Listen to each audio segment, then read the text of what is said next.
WTOC starts with breaking news. And we continue to follow breaking news out of downtown Savannah, where 4th of July celebrations turned deadly shortly after midnight. Savannah-Chatham Metro Police say that they're investigating 2 shootings, a police chase that ended in a deadly crash at the intersection of Bay and Barnard Streets. A pedestrian and 2 people inside the SUV were killed, several others injured both in the shootings and the crash. This was literally the scariest thing in my life. What will it take to stop the violence? Tonight, WTOC brings you team coverage starting right now with David Clue. And I am live right here in the heart of Ellis Square, the heart of the historic district. We're not 100 yards away from where that tragic and deadly car accident happened following that police pursuit last night. Not 100 yards the other direction from where the initial shooting took place just after midnight last night. What happened here just a few yards, again, from where I'm standing, is already having an impact on the historic district. Whether you're talking about the death of a beloved restaurant operator, the reality that this kind of random violence can happen even in the busiest parts of the historic district on a very busy night, or perhaps talking about the immediate response of hotel and visitors here to Savannah looking to end their trips early or calling in to cancel reservations they already have because of the violence that's taken place over the last 24 hours. Let's get up to date on exactly what took place. Georgia Godfrey and I joined the chief and members of the city council today at a news conference. They had a lot to say about specifically what took place during that incident last night. Fill us in on exactly what happened. That's absolutely right. Chief Lumpkin actually reviewed hours of surveillance video and talked to several witnesses to piece together all what happened. It started around 12:13 when a car actually approached the City Market area and started firing out of a window. Moments later, there was another shooting on Broughton Street. From there, officers actually spotted the vehicle involved in that first shooting just 100 yards from here and then pursued them, which ended in that crash that you mentioned over here on Bay and Barnard Street. But Chief Lumpkin actually showed us that surveillance video. Metro Police showed us, and they actually take a look here. You can see the first shooting play out. This was shortly after midnight. Now pay attention to the bench and the white SUV in front of it. There's a group of guys standing there. The SUV is driving by and one person points a gun out of a window and fires. People begin to scatter to take cover and the SUV speeds off. When that SUV crashed, 2 people inside were killed. The 17-year-old driver survived and he is now being charged. Chief Lumpkin making it extremely clear that this was a gang-related shooting. These individuals belong to a gang named Only the Mob. They have been targeted and have received sanctions in the past.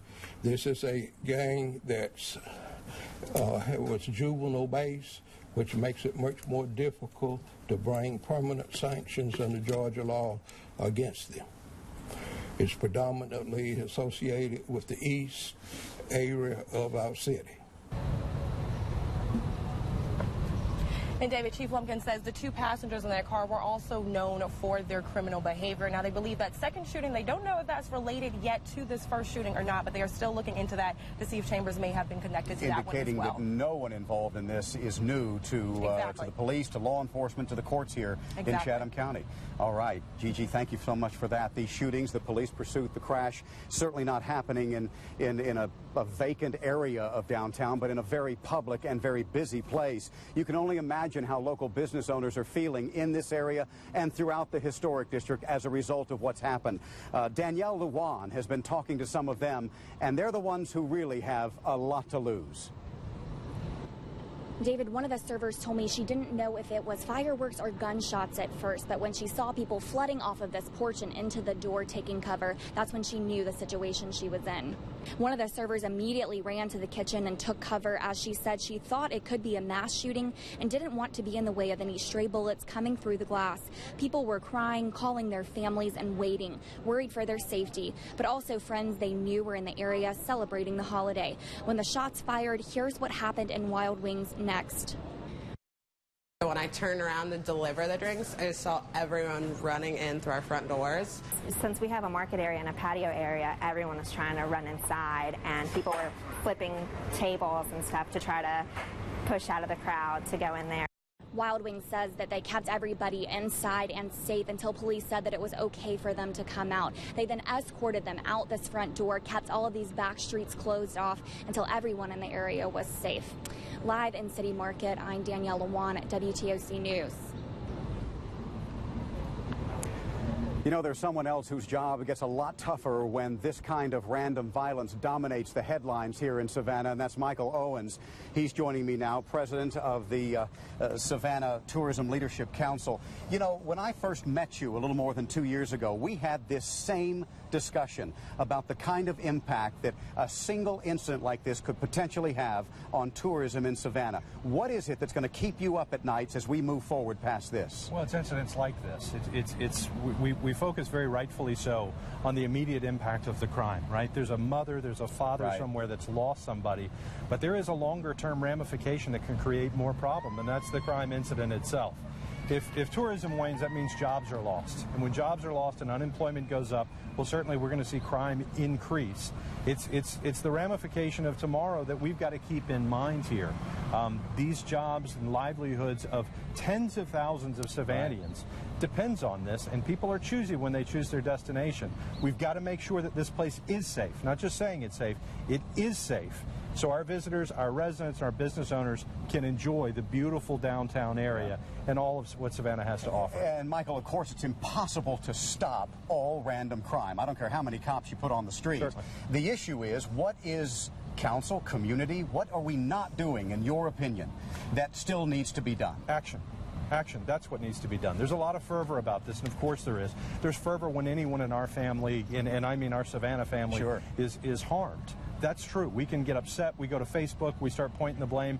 I understand that. But we've also got to turn that into action. And that action is ultimately done by the council. They've done a lot of very positive things. There are more police officers in the force than before. There's equipment and training that's happening that wasn't happening before. Right. But it does. The incidents last night tell that we got a lot longer to go. We've got a lot more things to deal with. We're going to have to deal with this gang situation.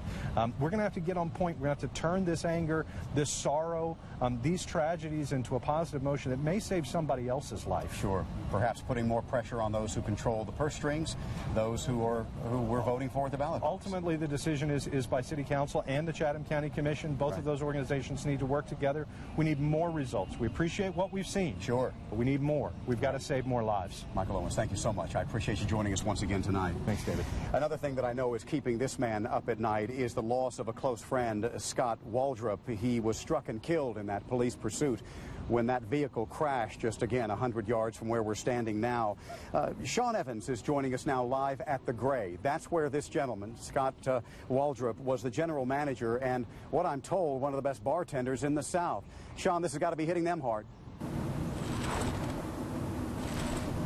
Absolutely, David. Folks coming in, remembering him today at the Gray all afternoon, actually. Comments and condolences coming in on social media as well by the hundreds. All reactions to posts by the Gray and Savannah Pride, two organizations that Scott Waldrop was heavily involved in, a big part of his life. Now, Scott Waldrop was more than just a general manager of the Gray here on MLK and the restaurant's Facebook post. They say he was part of the very soul of who they are and what they do. And after hearing about Waldrop's death, the president of the local Savannah Firefighter Union even offered up a statement saying in part that Scott died doing what my and our proud members attempt to do every day, which is protect the citizens and visitors of this city. Many witness accounts report that Scott died a hero as he herded, even pushed many of the victims to safety at the expense of his own life. Now, we have that entire statement attached to this story on WTOC.com, as well as our continuing coverage. Reporting live downtown, Sean Evans, WTOC News. As expected, a lot of people turning to Facebook and other branches of social media to show their support for the Gray, Scott Waldrop, of course, and the loved ones and coworkers he leaves behind. Let me read a couple to you. Rob Gibson saying, quote, "We all loved how Scott lit up the Gray with his smile and personality and embodied, quote, service with a smile. He will be missed by many." Paul Barker saying, again on Facebook, that Scott was a true gentleman who cared deeply for every guest at the Gray. He was one of those treasures that make Savannah so great. A lot of others commenting on social media as well. This man was known and loved by many here. You know, random violence like this, as I mentioned before, is impossible to prevent. However, it's becoming more and more clear that our neglect of the origins of this kind of crime here in Savannah are catching up to us. You know, it all becomes useless. All the extra cops, all the extra equipment, all the extra police training, unless you're doing your part. You got to keep in mind there are about 640 cops in this town. There's 145,000 of us. Ask yourself before you complain too much about the violence in Savannah, what have you been doing to address this issue? Jody, I'll send it back to you. I never thought anything would happen like that on this 4th of July evening. You know, I just never thought it would happen. And you can imagine how scary it was for hundreds of people in downtown Savannah overnight as shots ring out in City Market. That led to a police pursuit and deadly crash, killing 1 pedestrian and injuring 5 more. David Clue joining us once again now from City Market as we continue our team coverage. David?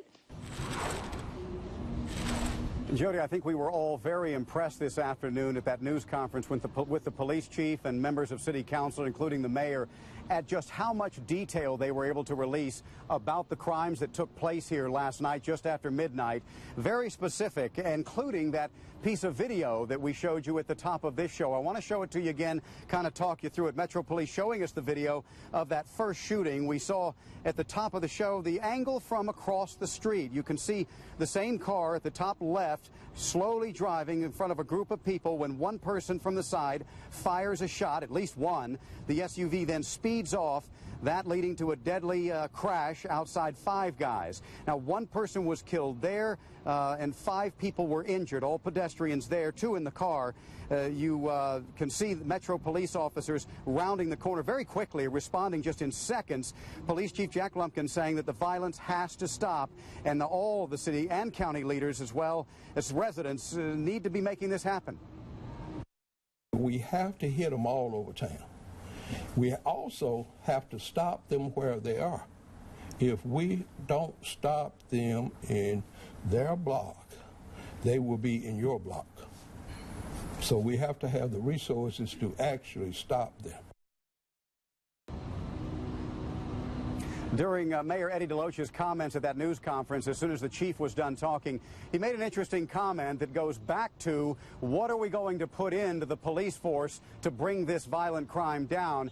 He made the comment that the city of Savannah is doing everything it can to add police to basically follow the guidelines of that Berkshire study we've talked so much about, and that he hopes the county will do the same. Take that for what it's worth. Jody, back to you. All right now we have more to share with you about what we're learning about the teen suspect involved in this shooting and crash. Take a look. He's on your screen. Jerry Chambers facing 3 counts of felony murder charges. He remains behind bars at the Chatham County Jail. And Elizabeth Rollins joins me now here in the studio. Elizabeth, you found out this teen already has a criminal past. He sure does, Jody. In fact, investigators say this is the same guy who was involved in the armed robbery and shooting at Savannah Mall last summer. You may remember this back in June of 2016. Investigators say a 63-year-old woman was in the mall parking lot when she was attacked and robbed. When she tried to fight back, she was shot and seriously injured. The suspect, Jerry Chambers, turned himself in 2 days later and was charged with armed robbery and aggravated assault. We asked investigators today why Chambers was back out on the street just 1 year later, armed and dangerous. We went to juvenile court with the case. It was a good, solid case. The powers that be there did not feel that he was guilty, so he was released. Chambers is a member of the juvenile gang, Only the Mob. The chief says under Georgia law, it's a lot harder to sanction juvenile offenders. Of course, now this just raises new questions, Jody, about the system. Exactly. Thanks a lot, Elizabeth. And as we take a look outside for you now from the WTOC Downtown Skycam, coming up next, city leaders react to the violence. My prayers are with all the victims. This violence in our city must stop, and it must stop now. You'll hear more from Mayor Eddie DeLoach. This is the news at 11. Scott was involved with so many aspects of the community and touched so many lives with his infectious smile. Close friends of an innocent man killed overnight in downtown Savannah speaking about how much he'll be missed. Scott Waldrop died after being hit by a car trying to get away from police. 2 other people in that car also died. Violent crime in this community has to stop, and we need the community support to stop it.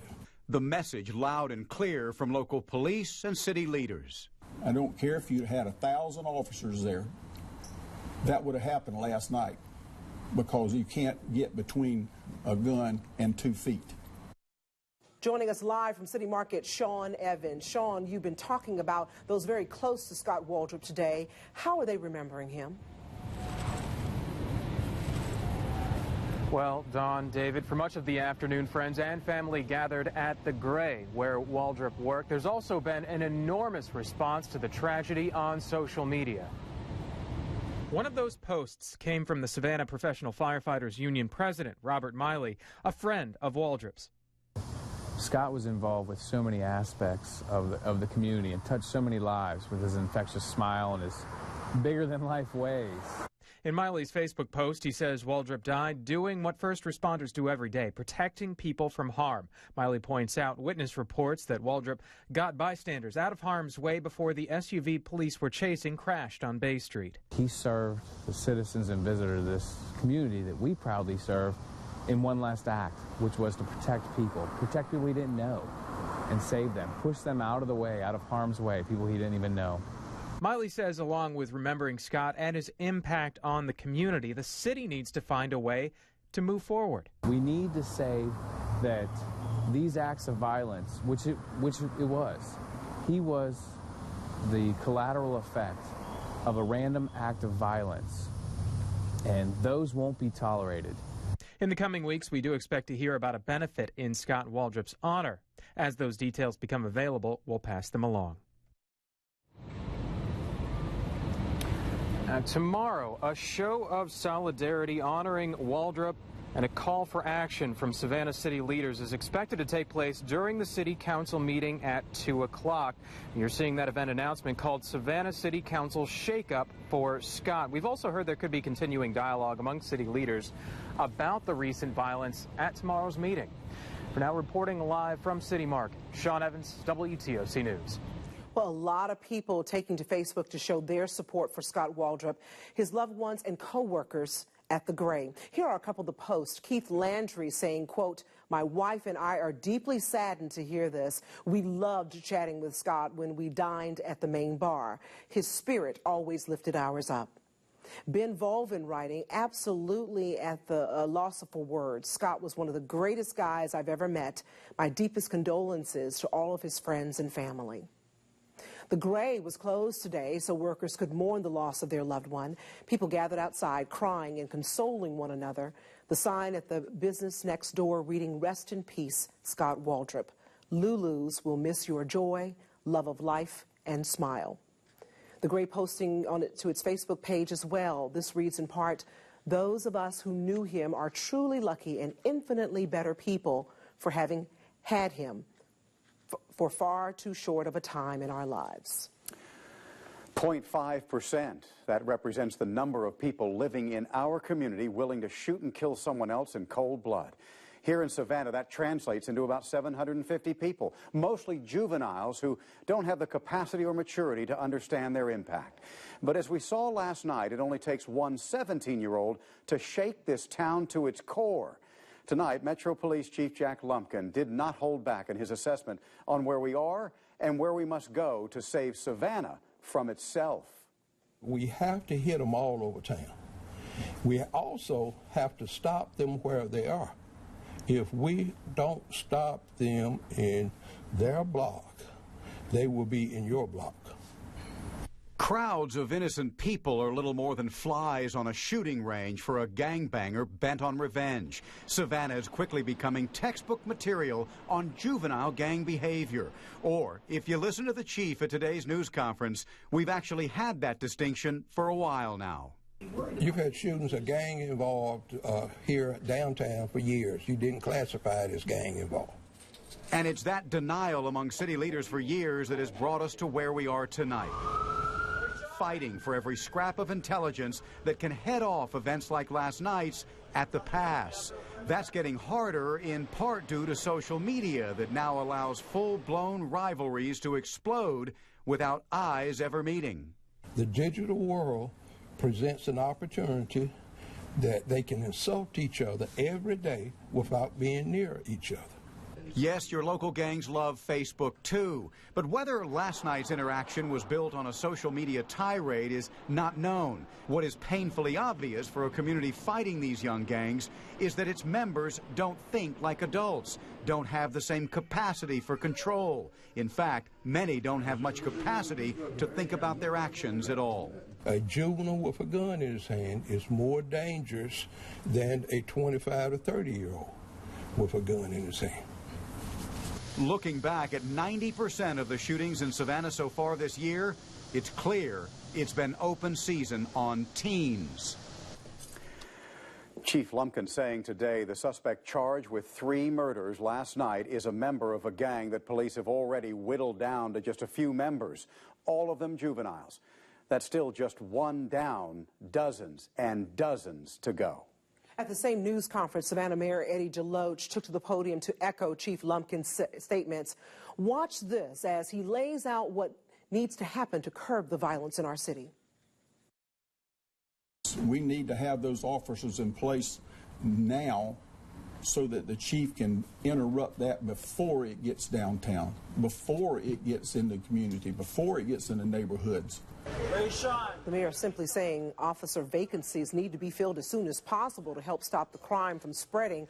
All of this unfolded last night in District 1. Tonight we caught up with Alderman Van Johnson, who adds there needs to be an effective job of policing. We know who these individuals are. We know that many of them are involved in gangs and in gangs activities. Certainly we should give them an opportunity to get themselves straight. But at the point at which they have continued to involve themselves in criminal activity, our response has to be swift, it has to be predictable, it has to be severe. Again, Savannah Council has its regular meeting tomorrow. There is no doubt this crime, the recent crime, will come up. WTOC will continue to follow this story for you as it develops.